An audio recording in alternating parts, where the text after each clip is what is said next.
네, 반갑습니다. 이 시간 온라인 예배를 통하여 예배의 자리에 오신 여러분들을 진심으로 환영합니다. 오늘은 이제 사사기의 마지막 시간입니다.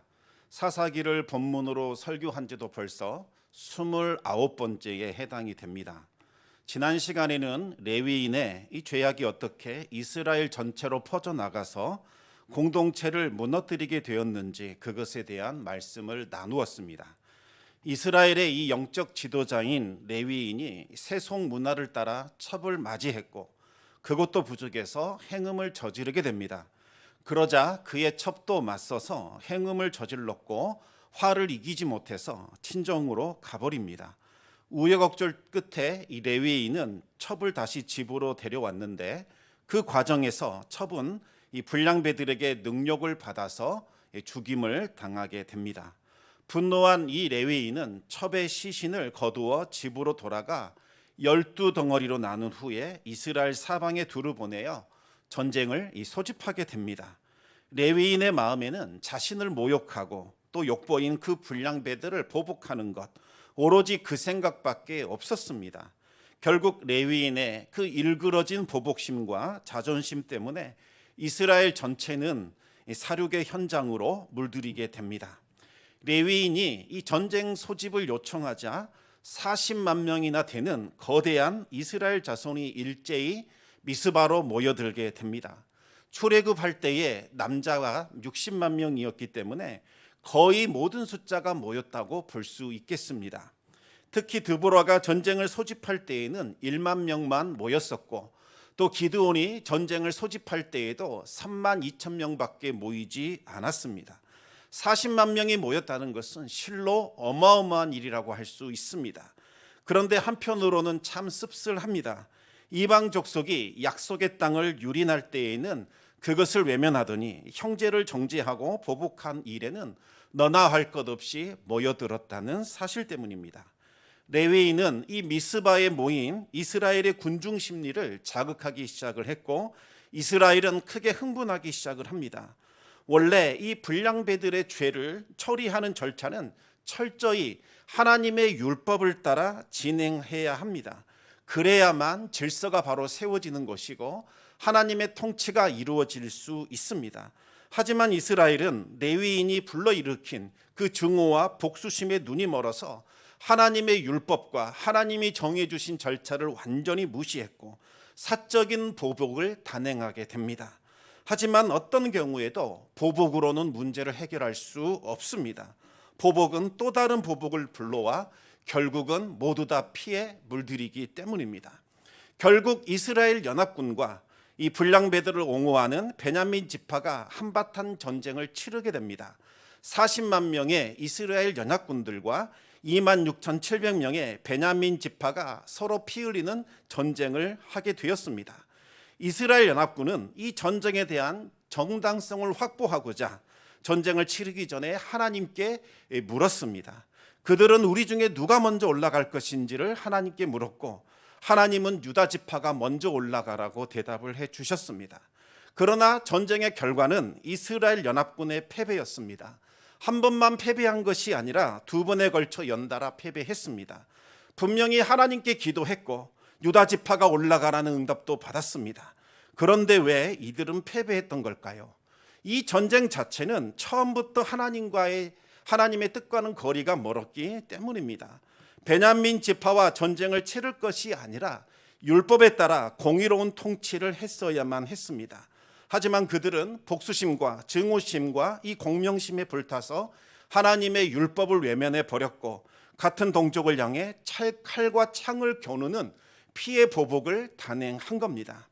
이스라엘의 연합군은 연달아 패배하는 그 과정 속에서 형제 베냐민 지파와 치르는 전쟁에 대한 회의감을 갖게 됩니다. 그제야 모든 것을 다 내려놓고 하나님의 뜻을 구하기 시작했습니다. 그들은 실로 이 성소에 안치되었던 언약궤를 가져왔고 또 제사장 비느하스도 모셔왔습니다. 그리고 번제와 화목제를 드려 하나님께 헌신을 다짐했고 또 하나님과의 관계를 회복시켰습니다. 그리고 형제 베냐민 지파와 싸울 것인지 아니면 이 전쟁을 포기할 것인지 하나님의 뜻을 진지하게 물었습니다.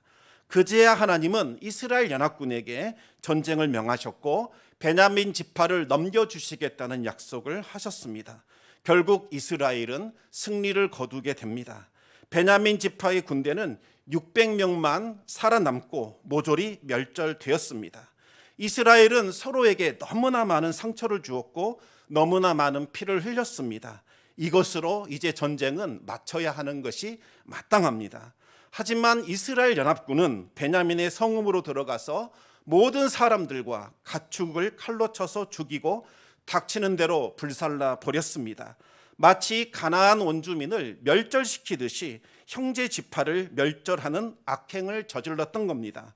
이 일로 인하여서 베냐민 지파는 이제 소멸되는 위기에 처하게 됩니다. 하나님을 버리고 자신의 소견에 오른 대로 행한 결과 이스라엘 공동체는 적과 꿀이 흐르는 약속의 땅을 소유하게 된 것이 아니라 분열되고 찢기고 소멸되는 아픔과 비극의 땅이 되어버렸습니다. 오늘 본문에는 이스라엘 연합군이 미스바에서 맹세했던 것 중에서 아직 밝혀지지 않은 것에 대해서 말씀하고 있습니다. 이스라엘 연합군은 베냐민 지파와의 이 싸움을 눈앞에 두고서 하나님의 뜻을 전혀 묻지도 않고 자기 마음대로 두 가지 사항을 결의하고는 맹세해 버렸습니다. 첫 번째는 자신의 딸들을 베냐민 자손에게 주지 않겠다는 맹세를 한 겁니다. 오늘 본문 사사기 21장 1절 말씀을 우리 같이 한번 읽어보겠습니다. 이스라엘 사람들이 미스바에서 맹세하여 이르기를 우리 중에 누구든지 딸을 베냐민 사람에게 아내로 주지 아니하리라 하였더라. 베냐민 사람에게는 절대로 딸을 주지 않겠다고 맹세했는데 이것은 말도 안 되는 일입니다. 이 하나님은 이스라엘이 이방인과 결혼하는 것을 금지시켰습니다. 그런데 베냐민 지파에게 딸을 주지 않겠다. 이것은 이제부터 베냐민 지파는 우리와 같은 형제가 아니다. 그들은 이방인이다. 이렇게 간주하여 이스라엘 공동체에서 베냐민 지파를 추방시키겠다는 그와 같은 선언을 하게 된 겁니다. 사람이 복수심과 또 분노에 사로잡히면 얼마나 무섭고 맹목적으로 변할 수 있는지 우리가 알 수 있습니다. 이스라엘의 12지파는 사람들의 합의에 따라서 우리가 12지파를 만들자, 그리고 하나님의 백성이 되자 이렇게 결의한 것이 아닙니다. 하나님께서 일방적으로 구원 계획을 세우셨고 12지파를 친히 세우셨습니다. 따라서 마음에 들지 않는다고 해서 한 지파를 제외시킬 수 있는 것도 아니고 또 마음에 든다고 해서 다른 지파를 만들어서 그들을 합류시킬 수 있는 것도 아닙니다. 그런데 지금 이스라엘은 베냐민 지파가 마음에 들지 않는다는 이유로 형제 지파를 이방인으로 간주하고 있습니다. 이것은 하나님의 뜻을 정면으로 거역하는 일이요 하나님을 멸시하는 패역한 행위입니다. 도저히 용서할 수 없는 죄악을 지금 저지르고 있는 겁니다. 두 번째, 그들이 전쟁에 앞서 결의했던 것은 오늘 총회에 참석하지 않는 지파는 반드시 죽이겠다는 선언이었습니다. 21장 5절 말씀을 같이 한번 읽어보겠습니다. 이스라엘 자손이 이르되 이스라엘 온 지파 중에 총회와 함께하여 여호와 앞에 올라오지 아니한 자가 누구냐 하니 이는 그들이 크게 맹세하기를 미스바에 와서 여호와 앞에 이르지 아니하는 자는 반드시 죽일 것이라 하였습니다. 이 사형 제도는 하나님이 주신 생명을 빼앗아가는 일이기 때문에 아주 엄격하고 제한적으로만 집행되어야 합니다. 도저히 용서할 수 없는 극심한 죄에 해당될 때에만 사형을 집행할 수 있었습니다. 사형에 해당하는 죄를 저질렀을지라도 그 사람의 고의가 아닌 경우에는 도피성에 피하여 살 수 있는 길을 열어주셨습니다. 그런데 아무리 율법을 찾아봐도 이스라엘의 총에 들어오지 않았다. 이 이유로 사람을 죽이라는 규정은 전혀 나오지 않고 있습니다. 이스라엘 연합군은 형제 지파를 향한 그 보복과 살인을 정당화시키고자 율법까지 어기는 아주 엄청난, 아주 잔인한 그와 같은 맹세를 하고 있는 겁니다. 요약하자면 이렇습니다. 이제부터 베냐민 지파는 우리가 이방인으로 취급한다. 그리고 우리와 함께 이 전쟁을 치르지 않는 자들은 반드시 죽인다. 이들에게 하나님의 뜻은 지금 안중에도 없습니다. 그들은 자신들의 결정이 곧 하나님의 뜻이라고 믿어버렸습니다. 결국 이스라엘 연합군은 그 복수심과 증오에 불타서 베냐민 지파를 완전히 멸절시켰고 이제 600명만 남겨두었습니다. 전쟁의 열기가 완전히 식어버리고 이제 제정신으로 돌아오기 시작하자 이스라엘 연합군들은 자신들이 벌인 짓이 무엇인지를 깨닫게 됩니다. 지금 12지파 가운데 한 지파가 사라지게 될 위기에 처했습니다. 그런데 여러분, 12개 지파 중에서 한 지파라도 사라지게 된다면 이스라엘은 언약 백성의 자격을 잃어버리게 됩니다. 그렇게 된다면 하나님과 맺은 그 언약도 무효가 되고 그들은 이제 이방 민족과 다를 바가 없는 그와 같은 존재들이 됩니다. 그제서야 그들은 사태의 심각성을 깨닫고 울기 시작하게 됩니다. 그런데 이 울음은 정말 우리가 잘못했다, 하나님 앞에서 패역했다, 자신들의 죄악을 깨닫고 우는 울음이 아니었습니다. 이제 하나님의 언약 백성이 되지 못하면 하나님께로부터 받게 될 그 엄청난 이익을 다 포기하게 된다, 다 잃어버리게 된다. 그것 때문에 안타까워서 우는 눈물이었습니다. 우리 사사기 21장 3절 말씀을 같이 한번 읽어보겠습니다. 이르되 이스라엘의 하나님 여호와여, 어찌하여 이스라엘에 이런 일이 생겨서 오늘 이스라엘 중에 한 지파가 없어지게 하시나이까 하더니, 이스라엘은 이 사태의 책임을 하나님께 지금 돌리고 있습니다. 하나님께서 분명히 이스라엘의 출입을 영원히 지켜주시겠다 이렇게 약속하셨는데 왜 제대로 그 약속을 지켜주지 않으십니까? 도리어 하나님을 원망하고 이 모든 책임을 지금 하나님께 전가시키려고 하고 있는 겁니다. 이스라엘은 어떻게 하면 이 베냐민 지파가 사라지는 것을 막을 수 있을까? 그들을 다시 살려낼 수 있을까? 그것을 고민하기 시작을 합니다. 마땅히 하나님께 자신들의 죄악을 고백하고, 하나님, 우리가 이와 같은 죄를 저질렀습니다. 하나님, 어떻게 해야 되겠습니까? 이렇게 하나님의 뜻을 묻고 하나님의 징계를 받아들이고 하나님이 행하실 일들을 기대해야 하는데 그들은 하나님의 뜻을 구하지 않았습니다. 오로지 인간적인 수단과 방법을 총동원하게 됩니다. 그런데 그들이 맹세한 결의사항 때문에 그들의 발이 묶이는 일들이 일어나게 됩니다. 베냐민 지파에게는 딸을 주지 않기로 맹세한 것, 이것이 올무가 되었습니다. 원래 이 잘못된 맹세는 회개하고 철회시키면 됩니다. 그러나 그들은 자신들이 저지른 그 잘못을 인정하기 싫어서 그때 했던 맹세를 철회시키지 않았습니다. 우리는 아무 잘못 없다, 우리의 결정은 의로웠다, 어쩔 수 없다, 그와 같이 자신들의 잘못을 인정하지 않은 겁니다. 그러면서 우리가 했던 그 맹세를 지키면서 베냐민 지파를 살릴 수 있는 방법이 있을까? 그것에 대해서 고민하기 시작을 합니다. 그러다가 그들은 방법을 찾아냅니다. 바로 이 미스바 총회에 참석하지 않는 사람들, 그 사람들을 다 죽이고 그들 가운데 아직 결혼하지 않는 처녀들을 잡아다가 베냐민 지파에 남아있는 사람들에게 아내로 주겠다고 그와 같은 악한 생각을 하게 된 겁니다. 누가 미스바의 총회에 참석하지 않았는가, 그것을 철저히 조사하기 시작을 했습니다. 결국 야베스 길르앗에 있는 주민들은 한 사람도 참석하지 않았다는 것을 알게 됩니다.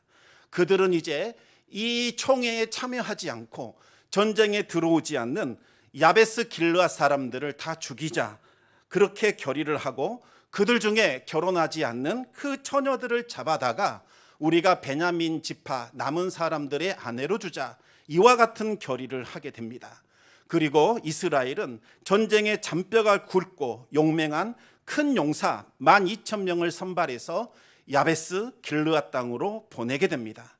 그리고 길르앗의 그 주민과 부녀자와 어린아이들을 칼로 쳐서 진멸시켰습니다. 젊은 여인이라 할지라도 남편이 있거나 남자와 동침한 전력이 있는 여인은 다 죽였습니다. 남자를 알지 못하는 400명의 그 여인들만 포로로 끌고 온 겁니다.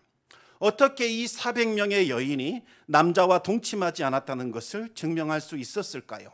알 길은 없습니다. 그냥 모조리 다 죽인 겁니다. 너무나 어려서 남자를 알 수 없는 바로 그 어린 소녀들, 그 400명만 살려서 실로로 데리고 온 겁니다. 정말 기가 막힌 일들이 일어나고 있습니다. 자신들이 저질렀던 그 잘못을 은폐하고 그 잘못 때문에 일어난 재앙들을 무모하고자 더 큰 악행과 잔혹한 죄악을 저지르게 된 겁니다. 사사기를 기록한 저자도 얼마나 기가 막혔던지 12절에서 이 사실을 기록하며 한탄하고 있습니다. 우리 함께 12절 말씀을 같이 한번 읽어보겠습니다. 그들이 야베스 길르앗 주민 중에서 젊은 처녀 400명을 얻었으니 이는 아직 남자와 동침한 일이 없어 남자를 알지 못하는 자라. 그들을 실로 진영으로 데려오니 이곳은 가나안 땅이더라. 어린 소녀들을 데려온 곳이 다름 아닌 실로였습니다.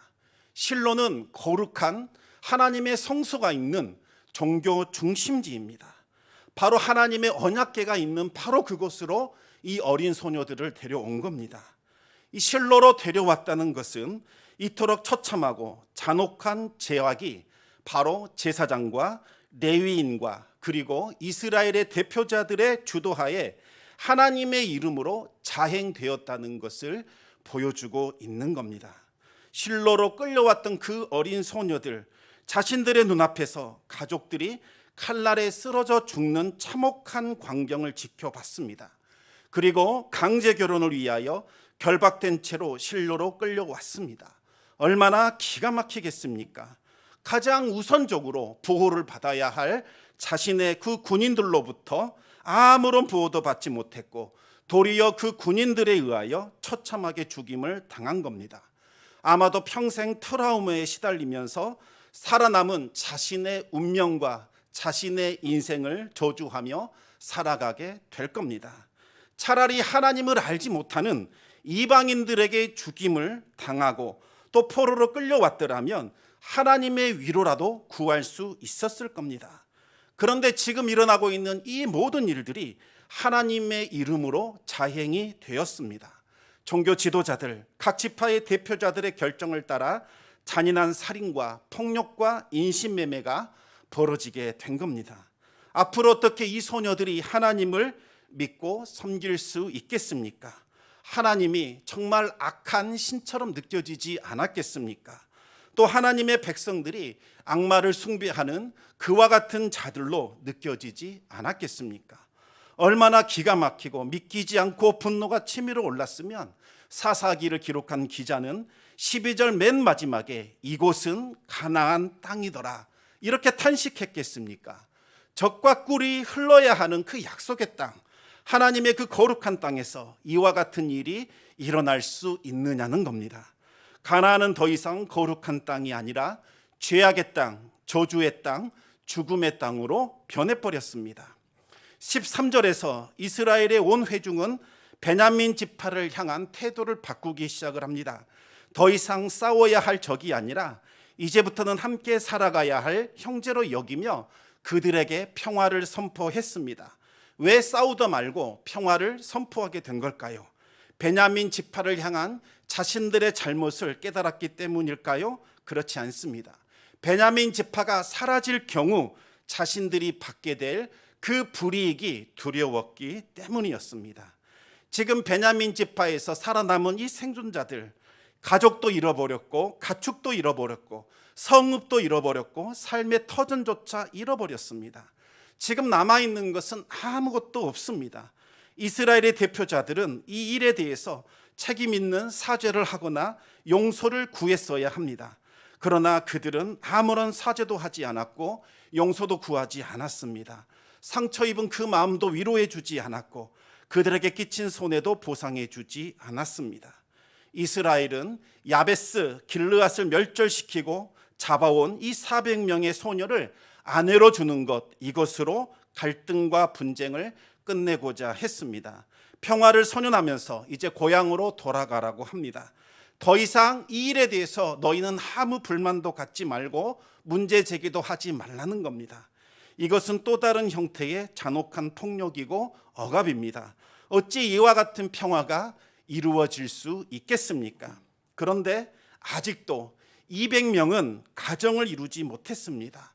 지금 베냐민 지파가 멸절될 위기에 있었기 때문에 한 명 한 명이 소중합니다. 이스라엘의 지도자들은 어떻게 해야 할지를 고민하기 시작합니다. 여러분, 이와 같은 일들이 일어날 때에 어떻게 해야겠습니까? 마땅히 하나님께 엎드려 기도하는 것이 방법일 겁니다. 지나간 일들, 지나간 잘못을 철저히 회개하며 이제 하나님께 살 길을 열어달라고 기도하는 것이 마땅합니다. 그러나 이스라엘의 대표자들은 하나님께 기도하는 것이 아니라 세속적인 방법을 따라 그 일을 해결하고자 했습니다. 그들은 또다시 끔찍한 일들을 계획하기 시작을 합니다.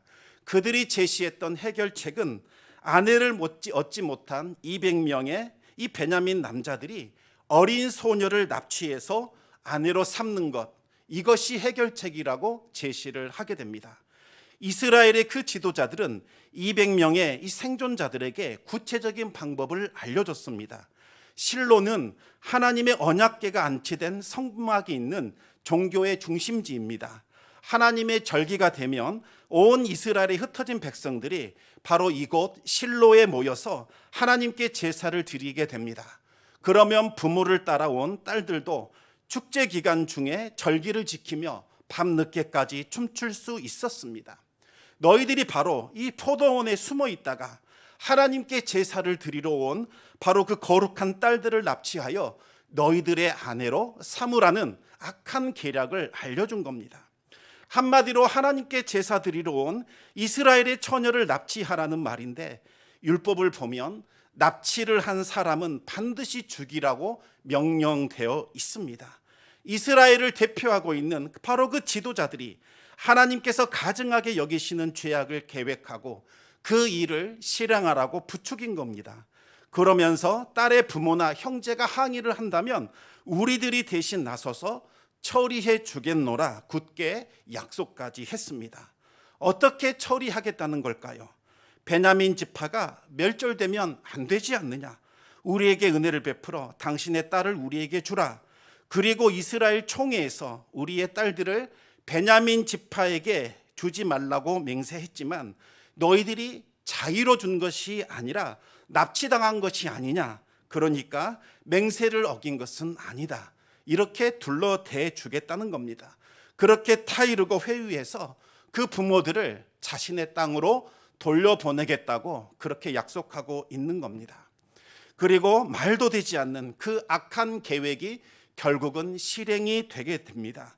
하나님께 제사를 드리러 왔던 이스라엘의 그 거룩한 딸들 200명은 생전 알지도 못하고 보지도 못했던 남자들에게 붙잡혀 평생도록 함께 살아가야 하는 비참한 처지가 되었습니다. 하루아침에 부모를 잃어버리고 가족을 잃어버린 슬픔이 얼마나 크겠습니까? 또 눈앞에서 딸을 잃어버린 부모의 심정은 얼마나 아프고 원통했겠습니까? 하지만 모두가 다 한통속이 된지라 억울함을 호소할 수 없었습니다. 한 레위인 가정에서 시작된 그 죄악이 이스라엘 전체를 뒤흔드는 거대한 나비 효과를 일으키게 된 겁니다. 그 레위인의 죄악으로 인하여 그 첩이 성폭행을 당해 죽임을 당하게 되었고, 그 레위인이 복수심과 증오심에 불타올라 척의 죽음을 악용하여 온 이스라엘을 충동질시켰습니다. 이스라엘 역시 복수심과 증오심 그리고 공명심에 사로잡혀서 서로가 서로를 죽이는 내전에 휩싸이게 됩니다. 결국 한 지파가 멸절될 위기에 처하게 되었고, 또 이것을 해결하는 과정에서 한 성읍이 멸절되어야 했습니다. 400명의 어린 소녀들, 200명의 처녀들이 납치되고 희생이 되었습니다. 거룩해야 할 바로 그 약속의 땅이 살인과 폭력과 피로 물들었고 수많은 희생자로 채워지게 됩니다. 사사기는 어찌하여 하나님의 그 거룩한 땅이 이와 같은 비극이 일어나게 되었는가? 그 근본 원인에 대해서 25절에서 이렇게 말씀하고 있습니다. 우리 함께 사사기 21장 25절 말씀을 같이 한번 읽어보겠습니다. 그때에 이스라엘에 왕이 없으므로 사람이 각기 자기의 소견에 오른 대로 행하였더라. 하나님을 버리고 각자가 왕이 되어 자기 소견에 오른 대로 행한 결과 가나안 땅은 더 이상 축복의 땅이 아니라 저주받은 땅, 고통의 땅이 되어버렸습니다. 적과 꿀이 완전히 마르게 되었고 가난과 궁핍과 굶주림과 죽음의 공포가 임하는 무섭고 두려운 땅으로 완전히 뒤바뀌게 되었습니다. 어떻게 하면 이 가나안 땅이 다시 적과 꿀이 흐르는 축복의 땅으로 바뀔 수 있을까요? 하나님을 나의 왕, 나의 하나님으로 모시고 하나님을 섬기는 삶을 살기 시작하면 그 땅이 다시 변하기 시작을 합니다. 그러면 모든 저주가 끊어지고 다시 복이 흘러 넘치게 됩니다. 그것을 보여주는 것이 바로 다음 시간부터 우리가 함께 말씀을 나누게 될 룻기입니다. 하나님은 이방 여인 룻을 통하여 어떻게 완전히 멸락해버린, 무너져버린 한 개인과 그 가정이 다시 살아날 수 있는가, 그리고 그 여인을 통하여 어떻게 한 가문이 일어나고 한 나라가 다시 살아나고 있는가를 보여주고 있습니다. 룻기를 보게 되면 비련한 여인, 정말 가련한 여인, 모든 것을 잃어버리고 힘없이 살아가는, 운명에 이끌는 대로 살아가야 하는 그 여인을 통하여 하나님께서 그 이스라엘을 위로하시고 바로 그곳에서 다윗이라고 하는 하나님의 위대한 인물을 배출시켜서 이스라엘을 회복시키는 하나님의 일을 이루어가는 과정에 대해서 말씀하고 있습니다. 하나님께서는 사람의 지혜와 사람의 능력과 경제 상황에 따라 모든 것이 움직이는 것이 아니라 하나님을 경외하고 하나님을 따라 거룩한 삶을 살고자 하는 그 사람을 통하여 그 시대를 바꾸고 하나님의 놀라운 일들을 일으켜 주셨습니다. 이제 사사기를 마치고 룻기를 들어가게 되면 그와 같은 일들이 일어나게 됩니다. 그리고 사무엘을 보시면 한나라는 그 여인을 통하여 하나님께서 패역한 이스라엘을 다시 일으키시고 회복시키시는 하나님의 구원의 은혜를 보여주게 됩니다. 지금 우리가 살고 있는 이 시대 또한 영적인 암흑 시대를 살아가고 있습니다. 어떻게 해야 이 시대의 어둠을 몰아내고 악의 사슬을 끊어내는 그와 같은 삶을 살아갈 수 있을까요?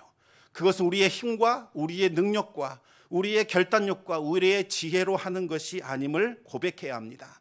우리가 마음을 돌이켜 하나님께로 향할 때에, 하나님을 왕으로 모시고 하나님의 뜻을 따라 우리가 살아갈 때에 하나님께서 이 땅을 고치시고 하나님의 일을 시작하게 되실 것입니다. 오직 하나님만을 왕으로 섬기고 하나님께 순종하는 삶을 살아갈 때에 하나님께서 하늘의 문을 여시고 이 땅 가운데 하나님의 은혜의 담비를 부어주셔서 생명이 살아나게 하여 주시고 하나님을 아는 백성이 나타나게 하여 주시고 이 땅에 하나님의 빛을 비춰주시사 모든 어둠을 몰아내는 하나님의 창조의 역사가 나타나게 될 줄로 믿습니다. 오직 하나님 한 분만을 왕으로 모시기 바랍니다. 그리고 이 썩어져가는 어둠의 시대 가운데 몸부림치며 하나님의 말씀을 붙들며 거룩한 삶을 살아가기에 힘쓰고 결단하는 귀하고 복된 성도의 삶을 살아갈 수 있기를 우리 주님의 이름으로 축원합니다. 우리 같이 기도하기를 원합니다. 하나님께서 사사기를 통해서 우리에게 분명히 말씀해 주신 것은 정말 우리가 사는 길, 이 땅에 다시 회복되는 길, 적과 꿀이 흐르는 풍성한 낙원이 되는 길은 하나님을 왕으로 섬기고 하나님을 중심에 두고 사는 것이라 말씀하셨습니다. 우리가 하나님을 온전히 섬길 때에 하나님은 우리들에게 자녀의 복을 약속해 주셨습니다. 너희들의 자녀가 형통하고 복된 삶을 살 것이다. 그리고 우리 가정에 하나님께서 화평의 복을 주신다 말씀하셨습니다. 너희 아내는 정말 하나님께서 기뻐하시는 그와 같은 여인이 될 것이고 너희 자녀들은 정말 귀하게 쓰임받는 그와 같은 존재들이 될 것이다. 하나님께서 말씀해 주셨습니다. 우리가 회복해야 할 것은 바로 하나님의 말씀으로 다시 일어서는 것이고 하나님과의 관계가 회복되는 겁니다. 그럴 때 하나님께서 은혜를 베풀어 주셔서 이 땅을 살리시고 고치시고 회복시키실 것입니다. 하나님, 우리가 다시 하나님 앞에 나오게 하여 주시고 우리의 무너진 예배의 삶을 다시 회복하게 하여 주시며 우리가 하나님 한 분만을 중심에 모시고 몸부림치며 살아갈 수 있도록 인도하여 주시옵소서. 우리 같이 합심하여 기도하겠습니다.